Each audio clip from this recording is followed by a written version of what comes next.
Assalamualaikum warahmatullahi wabarakatuh. Salam sejahtera untuk kita semua. Oke, kali ini Ibu akan membawakan materi apa sih itu jurnal umum yang akan kalian pelajari setelah pelajaran persamaan dasar akuntansi. Di jurnal umum, yaitu pengertiannya, jurnal adalah catatan sistematis dan kronologis dari transaksi-transaksi keuangan dengan menyebutkan rekening yang akan didebet atau dikredit serta jumlahnya masing-masing dan referensinya. Jadi jurnal umum itu akan kalian kerjakan, kalian ambil dari bukti transaksi yang akan Ibu kasih nanti soalnya, nanti kalian letakkan pencatatannya di jurnal tersebut. Jadi di sini pengertiannya bahwasanya catatan tersebut yaitu diletakkan di posisi debit dan di posisi kredit. Oke, fungsinya apa? Fungsinya ada 3, yaitu fungsi analisis, fungsi pencatatan, dan fungsi historis. Di sini fungsi analisis adalah menentukan perkiraan yang didebet dan perkiraan yang dikredit serta jumlahnya. Sedangkan fungsi pencatatan yaitu mencatat transaksi keuangan dalam kolom debit ataupun kredit serta keterangan yang perlu dicatat. Oke, yang ketiga yaitu fungsi historis, yaitu mencatat aktivitas perusahaan secara kronologis. Oke, di sini fungsinya ada 3. Jadi kamu harus memahami terlebih dahulu apa sih itu fungsi jurnal umum tersebut. Ada fungsi analisis, ada fungsi pencatatan, dan ada fungsi historis. Di bentuk jurnal tersebut seperti Ibu tampilkan di sini bisa kamu lihat bentuknya yaitu ada 5 kolom. Yang kolom pertama adanya tanggal, kolom kedua adanya rekening atau keterangan, kolom ketiga adanya referensi, kolom keempat yaitu adanya debit, dan kolom kelima adanya kredit. Jadi apabila kamu membuat sebuah jurnal umum, kamu harus meletakkan atau membuatnya secara seperti ini. Seperti yang Ibu tampilkan, ada 5 kolom, ada tanggal, rekening, keterangan, referensi, debit, dan kredit. Contohnya Ibu buat di sini. Yang pertama, pada tanggal 1 Januari 2002, Tuan Raka menyetorkan uang ke PT Aji mumpung sebesar 500 juta rupiah sebagai setoran modal awal. Jadi gimana Bu pencatatannya, apa sih pengaruhnya? Yang pertama yaitu kas bertambah sebesar 500 juta rupiah. Yang kedua yaitu modal bertambah 500 juta rupiah.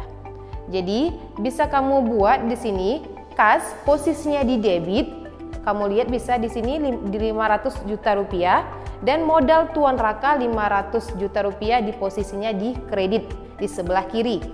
Jadi bisa kamu posting ke jurnal umum, bisa kamu letakkan bagaimana seperti ini yang saya tampilkan. Di account atau di keterangan bisa kamu buat kas posisinya di debit 500 juta rupiah. Lalu adanya modal Tuan Raka bisa kamu letakkan di kredit 500 juta rupiah. Jadi sesuai dengan pelajaran yang kamu pelajari sebelumnya, mekanisme debit kredit, posisi kas bertambah di mana, posisi modal bertambah di mana. Jadi bisa kamu letakkan sesuai dengan porsinya.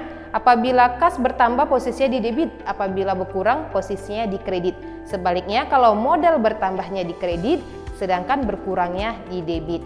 Itu contoh yang pertama Ibu berikan. Ibu akan memberikan 3 contoh. Kita lanjut ke contoh yang kedua. Bisa kamu lihat di sini, pada tanggal 5 Januari 2002, perusahaan membeli sebuah mobil seharga 150 juta secara tunai. Secara tunai ya nak, ingat. Apa yang pengaruhnya Bu? Kas kendaraan bertambah 150 juta, sedangkan kasnya berkurang 150 juta. Kenapa? Kenapa kendaraan bertambah? Kenapa kas berkurang? Dikarenakan kamu membeli sebuah kendaraan. Sedangkan kendaraan tersebut bertambah di kamu, uang kamu berkurang karena kamu sudah membeli sebuah kendaraan. Jadi pencatatannya bisa kamu lihat, kendaraan posisinya di debit 150 juta, sedangkan kas posisinya di kredit 150 juta. Gimana Bu pencatatannya jurnal umum? Bisa kamu lihat di keterangan adanya kendaraan, bisa kamu buat di debit 150 juta karena dia bertambah. Apabila dia berkurang posisinya di kredit, dan kas posisinya itu di kredit 150 juta. Karena apa? Karena kas tersebut berkurang. Jadi sama juga dengan mekanisme debit kredit.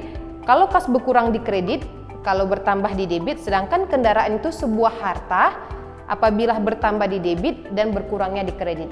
Jadi saya sudah memberikan 2 contoh. Kalau misalnya kamu belum paham juga, Ibu akan memberikan contoh yang terakhir. Bisa kamu lihat di sini, pada tanggal 6 Januari 2002, dibelinya mesin fotokopi seharga 50 juta secara kredit. Otomatis kalau secara kredit apa? Yaitu hutang. Kita berhutang membeli sebuah mesin fotokopi. Jadi apa sih pengaruhnya? Peralatan bertambah 50 juta, sedangkan hutang bertambah 50 juta. Kenapa hutang bertambah? Karena kita membeli mesin fotokopi itu secara kredit. Jadi hutang kita bertambah kepada penjual mesin fotokopi tersebut. Jadi peralatan kita juga bertambah karena kita sudah membeli peralatannya sebesar 50 juta rupiah. Jadi gimana pencatatannya? Bisa kamu lihat di sini, peralatan posisinya di debit 50 juta, sedangkan hutang dagang posisinya di kredit 50 juta. Jadi kamu melakukan pencatatan di jurnal umum tersebut seperti ini. Peralatan kamu letakkan di sebelah debit, sedangkan hutang dagang kamu letakkan di sebelah kredit. Jadi hutang dagang itu bertambah di kredit, sedangkan berkurangnya di debit. Sedangkan peralatan itu dalam bentuk harta juga apabila bertambah di debit dan apabila itu berkurang di kredit. Jadi ada 3 contoh soal yang Ibu sudah berikan bukti transaksi yang akan kamu catat di jurnal umum tersebut. Jadi apabila kamu ada yang belum paham mengenai jurnal umum tersebut, gimana cara mencatatnya di jurnal umum tersebut, silahkan kamu bertanya sama Ibu ataupun guru produktif yang lain. Sekian pelajaran Ibu hari ini. Pertemuan selanjutnya Ibu akan membahas lebih lanjut mengenai jurnal umum maupun selanjutnya yaitu buku besar. Ibu akhiri dengan Assalamualaikum warahmatullahi wabarakatuh.